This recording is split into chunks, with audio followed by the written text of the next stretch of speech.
বিপদের এই কারণে আল্লামা সাইদি মারা গেছে। আইসো চট করিয়া আয়না ঘর তোমার জন্যে রাখছি গো সাজায়া। আইসো চট করিয়া আয়না ঘর তোমার জন্যে রাখছি গো সাজায়া। রিসিপিশনে বৈশাসি, রিসিপিশনে বৈশাসি জুতোর মালা লয়া। আয়না ঘর তোমার জন্যে রাখছি গো সাজায়া। নির্বিচারে মারস মানুষ ক্ষমতার লাগিয়া। দিন ধর্ম আর মানবতা সব কিছু ছাড়িয়া বুবু, সব কিছু ছাড়িয়া তোমার পাপের শাস্তি ও বুবু, তোমার পাপের শাস্তি পাইতে হবে যাইও না ভুলিয়া। আয়না ঘর তোমার জন্যে রাখছি গো সাজায়া। মাসুদ তুমি ভালো হয়ে যাও এ কথা কি কইবে আর পালিয়ে গেছে কৌয়া কাদের কেউ জানে না। ফকরুল সাহেব আপনার বাসায় কৌয়া কাদের গেছেননি, ঠাকুর গায়ের বাসায় আপনি থাকতে তারে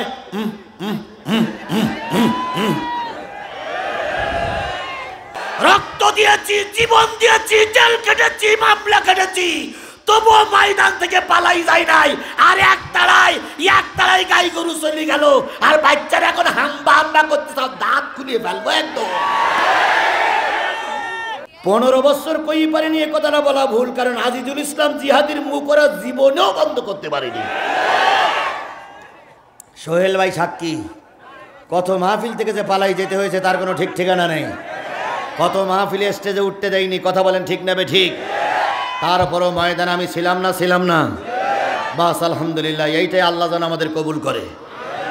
বিএনপির নেতা জামাতের নেতাদের শরণার্থে একটা কথা বলি, এক মাহফিলে আওয়ামী লীগ, যুবলীগ, ছাত্রলীগ, বুড়ো লীগ, বুড়ি লীগ, তারপরে পুলিশ লীগ সব চারিপাশটা ঘিরে করে ফেলেছে। আজকে আমাকে মারবেই। শিবিরের ছেলেরা আসো, তোমাদেরকে আমি স্যালুট জানাই। শিবিরের থানা সভাপতি এসে বললেন, হুজুর আজকে আর আপনাকে মঞ্চের থেকে নামানোর কোনো রাস্তা খোলা নেই। কেন? চারিদিক ঘিরে ফেলেছে, তাও 3 স্তরের ওরা দাঁড়াই আছে। তাই বললাম তালিকা ওদের হাতে তুলে দেবা?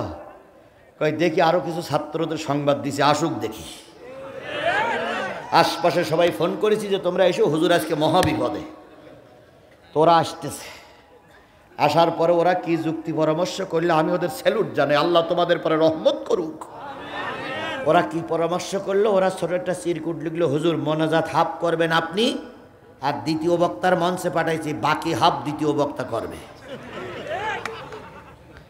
কোরআন শরীফ সামনে, আমি আমার জীবনের পরিকল্পিত কাজগুলোর একটা ছোট্ট নমুনা বলতেছি। আমার আলোচনা শেষ, তাকাই দেখি ডিবি পুলিশ পিছনে বসা, ডাইন সাইডে আওয়ামী লীগের লোক দাঁড়ানো, লাঠি এখান থেকে বের করে এইখান থেকে মাথা দেখা যাচ্ছে। তার মানে আমি নামবো, এইভাবে ধরবে, মারবে কাজ। চারিপাশে পুলিশ, সামনেও কিছু ডিবি পুলিশ বসে আছে। আমি চিন্তা করলাম, আল্লাহ এই ওয়াজ আমার জীবনের শেষ ওয়াজ, আর কালকের মাহফিল আমার আর হবে না, এটা আমিও জানি। এরা আমার মেরি ফেলবেই, তবে আজকে যা ঝাড়ার মতন তো ঝাড়ি, আজা হয় আজকে হবে। এখন ঝেড়িয়ে টেড়িয়ে এবার আমি মোনাজাতের আগে ওরা একটা বুদ্ধি শিখাইতেছে, আর আমি একটু বুদ্ধি করলাম। সে বুদ্ধিটা হলো, আমি বললাম যে ভাই এখানে যারা আছেন আপনাদের সবাই আমরা চিনি, সবাই আপনারা আমার চেনেন, তো ভাই এই মোনাজাত হয়তো আমার জীবনের শেষ মোনাজাত। বিপদে পড়লে দোয়া করলে আল্লাহ ফিরাই দেয় না, আমার মোনাজাত হয়তো আল্লাহ আজকে ফিরাই দেবে না।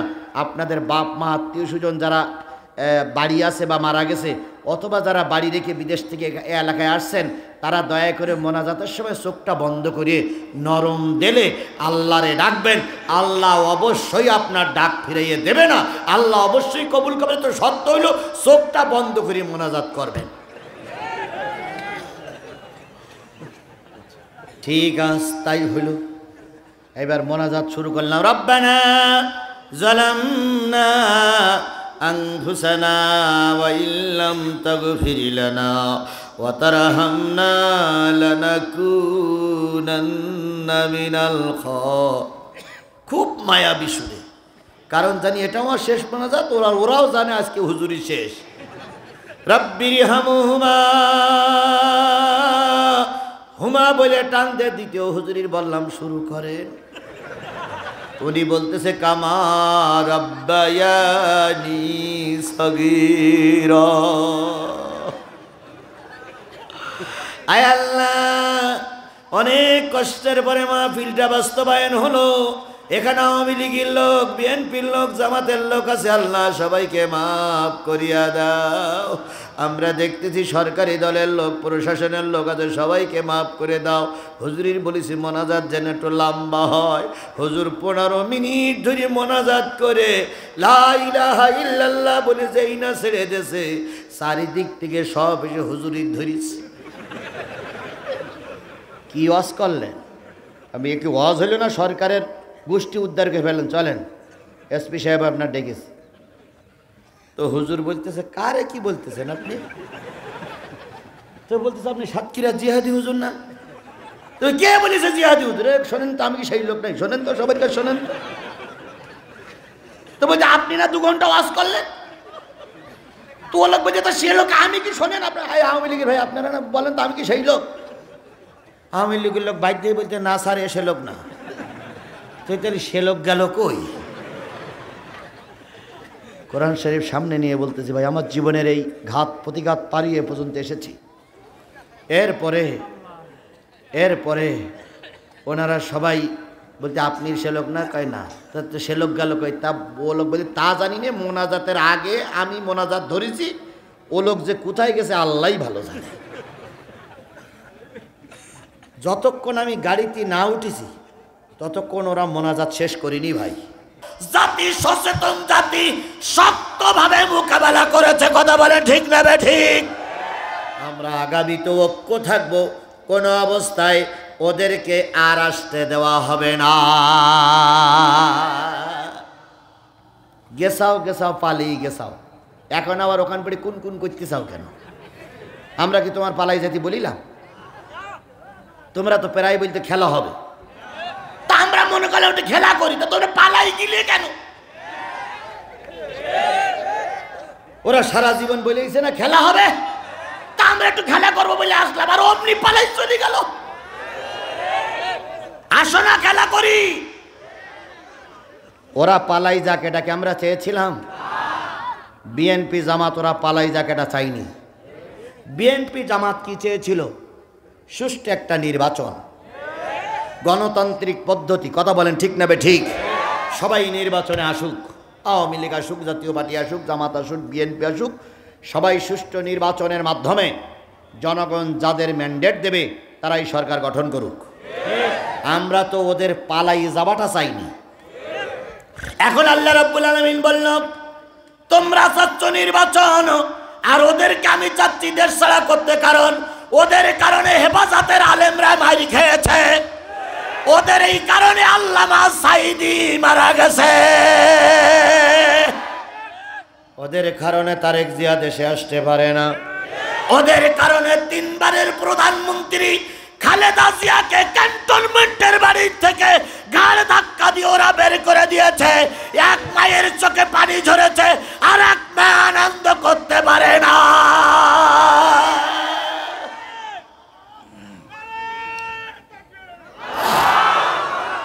খালেদা জিয়ার চোখের পানি আপনারা দেখেছেন না দেখেন নাই? যখন বাড়ির থেকে বের করে দিল এক কাপড়ে, খালেদা জিয়া বেরিয়ে এসে চোখের পানি ফেলে কেঁদেছিল আর বলেছিল কার কাছে নালিশ করব? নালিশ করার তো কোনো জায়গা নেই। অফিসের সব জিনিসপত্রগুলো বের করে দিল। আমরা দেখেছি বিদ্যুতের খুঁটির থেকে কি কেটে দিতে, কারেন্টের লাইন কেটে দিতে, তিনবারের প্রধানমন্ত্রীর ঘর অন্ধকার করেছো, তিনবারের প্রধানমন্ত্রীকে বের করে দিয়েছ। বিশ্বনন্দিত আলেম, বিশ্ব ইসলামী আন্দোলনের সিপাহসালার মতিউর রহমান নিজামীকে অন্যায়ভাবে ফাঁসির কাস্টে ঝুলাইয়াছ। আব্দুল কাদের মোল্লার মতন একজন সুদক্ষ রাজনীতিবিদকে তোমরাই ফাঁসির কাস্টে ঝুলাইয়াছ। আল্লাহ বলল তোমরা চেয়েছিল ওরা দেশে থাক, আর আমি চেয়েছি ওরা দেশ থেকে বেরিয়ে যা। এটা কার চাওয়া? জোরে বলেন কার চাওয়া? আমরা যা চেয়েছি আল্লাহ তার চেয়ে একটু বেশি চেয়েছে। আল্লামা সাইদির মারা গেল, আমরা শুধু জানাজাটা পড়তে চেয়েছিলাম, ঢাকার বুকে একটু জানাজা পড়তে দাও, ওরা আমাদের জানাজা করতে দেয় নাই। আমরা পিরোজপুরি গেলাম জানাজার জন্য, আমাদের জানাজা করতে দেয় নাই। চোখের পানি ফেলেই ফেলেই মানুষ কেঁদেছে। আল্লাহ বলেছে তোর কান্না আমি আল্লাহ কবুল করে নিলাম। ওরা দেশে জানাজা করতে দেয় নাই, আর আমি আল্লাহ ওদের দেশের কবরের জায়গাও রাখি না। আওয়ামী লীগের দোসররা ভালো করে শোনো, আমাদের জানাজা বন্ধ করেছিলে, আর আল্লাহ তোমাদের দেশে কবরের জায়গাটুকু পর্যন্ত বন্ধ করে দিয়েছে। ওই জালেমদের আর দেশে এসে কবর দেওয়া হবে না, হবে না, হবে না। এখন বলতেছে সীমানার পাশে আছে, টুস করে ঢুকে পড়বো, তাই বলতেছে না। আসো, আমরা 3.5 হাত লাঠি নিয়ে অপেক্ষা করতেছি।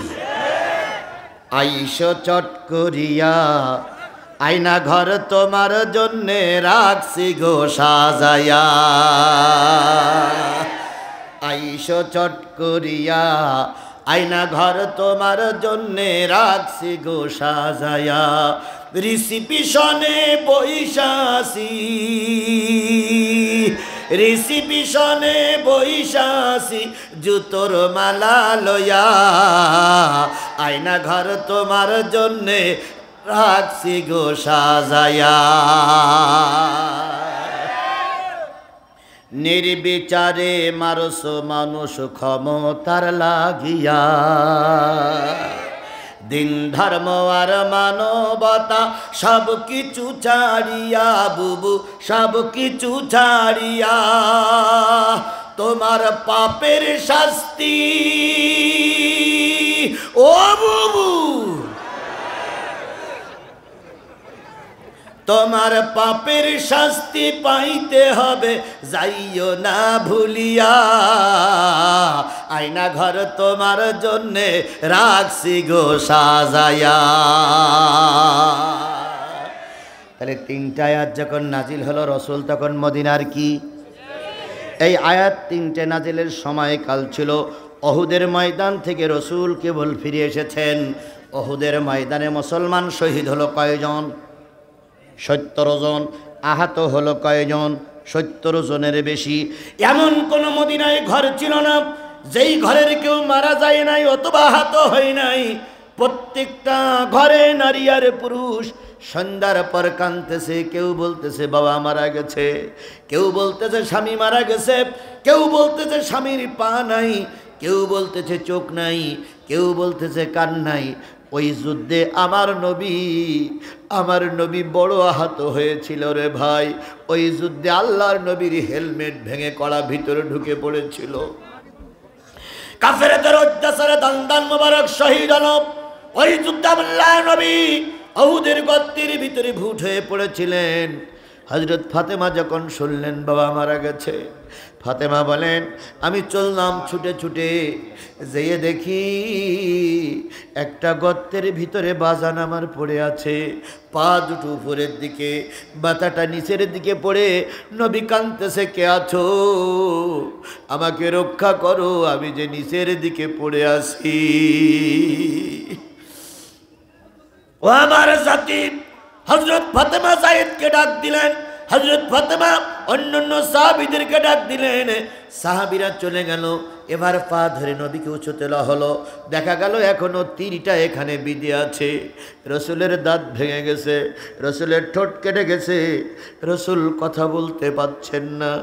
আমার জাতি বাংলাদেশের আওয়ামী লীগ, বিএনপি, জাতীয় পার্টি, জামাত ইসলাম, হেফাজতের ভাইদেরকে বলি, বলুন তো রসুলের কি দোষ ছিল? রসুলের কি দোষ ছিল? রসুলের একটাই দোষ ছিল, আমানাকামু মিনহুম ইল্লা আইউমিনু বিল্লাহিল আজিজিল হামিদ।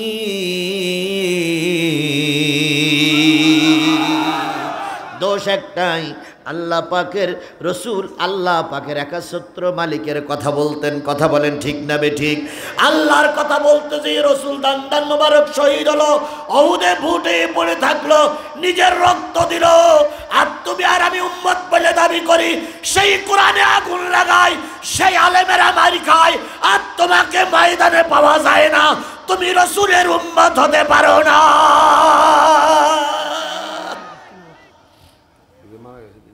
এখানে রাখেন, যেগুলো পরে যাচ্ছে এখানে রাখেন। আধারে ভয় পেও না, আধারে ভয় পেও না, আলো আছে আড়ালে, জালিমেরা পালিয়ে যাবে তুমি উঠে দাঁড়ালে। আধারে ভয় পেও না, আধারে ভয় পেও না, আলো আছে আড়ালে, জালিমেরা চলে যাবে তুমি উঠে দাঁড়ালে। এ প্রমাণটা আমরা পেয়েছি না পাই নাই?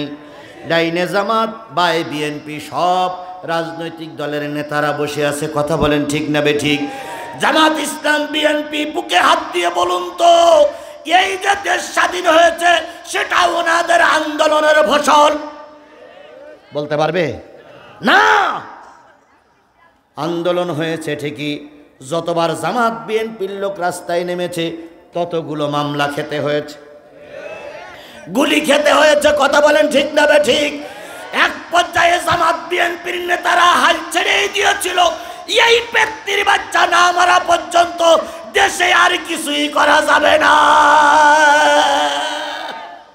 কারণ ওরা মাঝে মাঝে বলে 24, তারপরে বলে 41, আবার মাঝে মাঝে বলতো 71। 71-এর হাতিয়ার গজ্জে ওঠো আর একবার। শোনা যেত না, শোনা যেত না, শোনা যেত না। তাহলে ওরা 71 সাল পর্যন্ত থাকবে, এই ছিল ওদের টার্গেট। আবার কিছু কিছু লোক বলতো শেখ হাসিনার পরিবার যতদিন থাকবে ততদিন কেউ ওদের নামাতে পারবে না। আর আর ওবায়দুল কাদের তো প্রায় বলতো খেলা হবে, খেলা হবে, খেলা হবে। কি তাই বলতো না? তাই বলতো না? এখন খেলা ঠিকই চলছে, খেলোয়াড়রা ময়দানে না। মাসুদ তুমি ভালো হয়ে যাও, এ কথা কি কইবে আর পালিয়ে গেছে কৌয়া কাদের কেউ জানে না। ফকরুল সাহেব আপনার বাসায় কৌয়া কাদের গেছেননি, ঠাকুর গায়ের বাসায় আপনি থাকতে তারে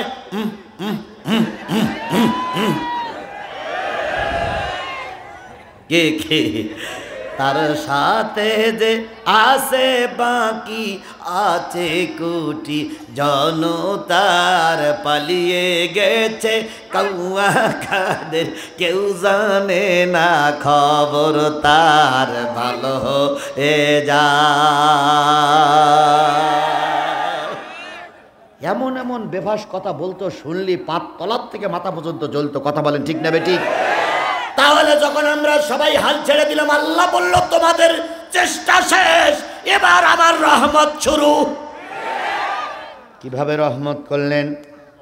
বিশ্ববিদ্যালয়, কলেজ, মাদ্রাসার থেকে একদল ছাত্রকে রাস্তায় নামাইয়ে দিল। ওরা কিন্তু সরকার পতনের আন্দোলনে যায়নি, ওরা চাইছিল কি? সংস্কার। কোটা সংস্কার চাইল। চাকরি শুধু আওয়ামী লীগের লোক করবে না, সবাই করুক। এই আন্দোলনে ওরা গুলি খেলো, কথা বলেন, গুলি খেলো। গুলি খেলে আবু সাইদির মতন লোক মারা গেল, গোটা দেশের মানুষ রাস্তায় নামলো। তখন বিএনপিও নামলো, জামাতও নামলো, কথা বলেন ঠিক না ঠিক? আবার উল্টো বুঝেন না, যারা রাস্তায় ছিল তাদের মনিটরিং করেছে জামাত বিএনপির লোকেরাই। কোথায় কি করছো, কোথায় কি যাচ্ছ, কোথায় যাওয়া লাগবে, রাতে কি খেয়েছো, দুপুরবেলা কি খাওয়া, তোমাদের খাবার জোগাড় আছে কিনা, এই জামাত আর এই বিএনপির লিডাররাই মনিটরিং করেছে, কথা বলেন ঠিক না ঠিক? সুতরাং জামাত বিএনপি আর ওই কি বলে সংস্কারের ছাত্ররা রাস্তায় নামলো, শেষ পর্যন্ত ব্যক্তির বাচ্চা ময়দান ছেড়ে পালিয়ে গেল।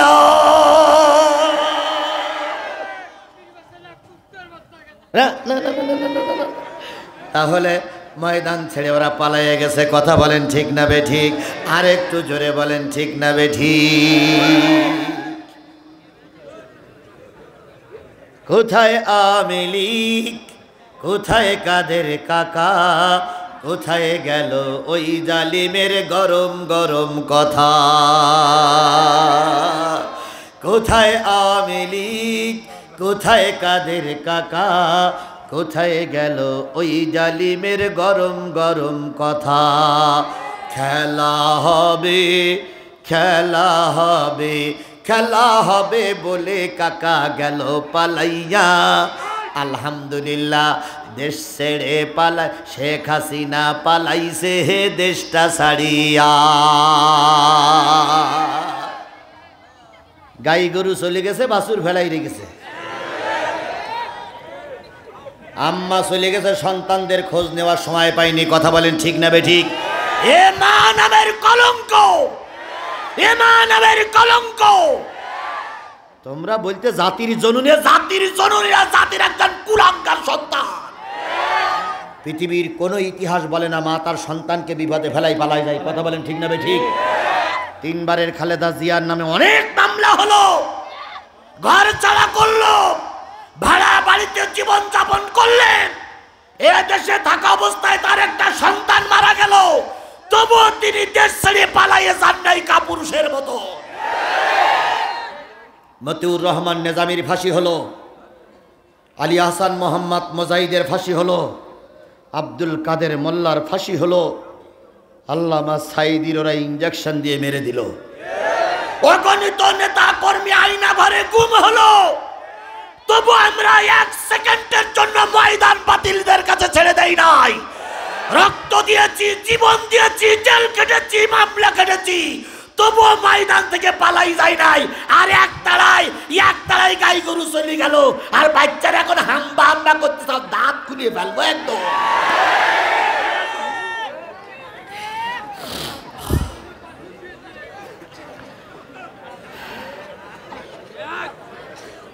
চলবে, চলবে, চলবে। প্রথম যখন শুরু করেছিলাম কিছু মানুষ মনে করেছিলেন হুজুর মনে আগের মতন আর গরম কথা বলবে না নে। আমি টার্গেটে ছিলাম কালেকশন, কালেকশন হয়ে গেছে। এবার যদি কমিটির লোক চলেও যায় আমার কোনো দুঃখ নেই, কারণ এবার আর কমিটির সঙ্গে আমার কোনো সম্পর্ক নেই। এবার সম্পর্ক শ্রোতার সঙ্গে, কোরআনের সঙ্গে আর আল্লাহর সঙ্গে। 15 বছর কই পারেনি এ কথাটা বলা ভুল, কারণ আজিজুল ইসলাম জিহাদির মুখ ওরা জীবনেও বন্ধ করতে পারেনি। সোহেল ভাই সাক্ষী, কত মাহফিল থেকে যে পালাই যেতে হয়েছে তার কোনো ঠিক ঠিকানা নেই। কত মাহফিলে স্টেজে উঠতে দেয়নি, কথা বলেন ঠিক নেবে ঠিক? তারপরও ময়দানে আমি ছিলাম না, ছিলাম না। বাস আলহামদুলিল্লাহ, এইটাই আল্লাহ যেন আমাদের কবুল করে। বিএনপির নেতা, জামাতের নেতাদের শরণার্থে একটা কথা বলি, এক মাহফিলে আওয়ামী লীগ, যুবলীগ, ছাত্রলীগ, বুড়ো লীগ, বুড়ি লীগ, তারপরে পুলিশ লীগ সব চারিপাশটা ঘিরে করে ফেলেছে। আজকে আমাকে মারবেই। শিবিরের ছেলেরা আসো, তোমাদেরকে আমি স্যালুট জানাই। শিবিরের থানা সভাপতি এসে বললেন হুজুর আজকে আর আপনাকে মঞ্চের থেকে নামানোর কোনো রাস্তা খোলা নেই। কেন? চারিদিক ঘিরে ফেলেছে, তাও 3 স্তরের ওরা দাঁড়াই আছে। তাই বললাম তালিকা ওদের হাতে তুলে দেবা? কই দেখি, আরও কিছু ছাত্রদের সংবাদ দিছে, আসুক দেখি। আশপাশে সবাই ফোন করেছি যে তোমরা এসো, হুজুর আজকে মহাবিপদে। তোরা আসতেছে। আসার পরে ওরা কি যুক্তি পরামর্শ করলে আমি ওদের স্যালুট জানাই। আল্লাহ তোমাদের পরে রহমত করুক। জান্নাতি ঠিকানা ইসলামিক চ্যানেল, বেলকুচি, সিরাজগঞ্জ। আপনার প্রিয় বক্তার মহাগ্রন্থ আল কুরআনের আলোচনা শুনুন।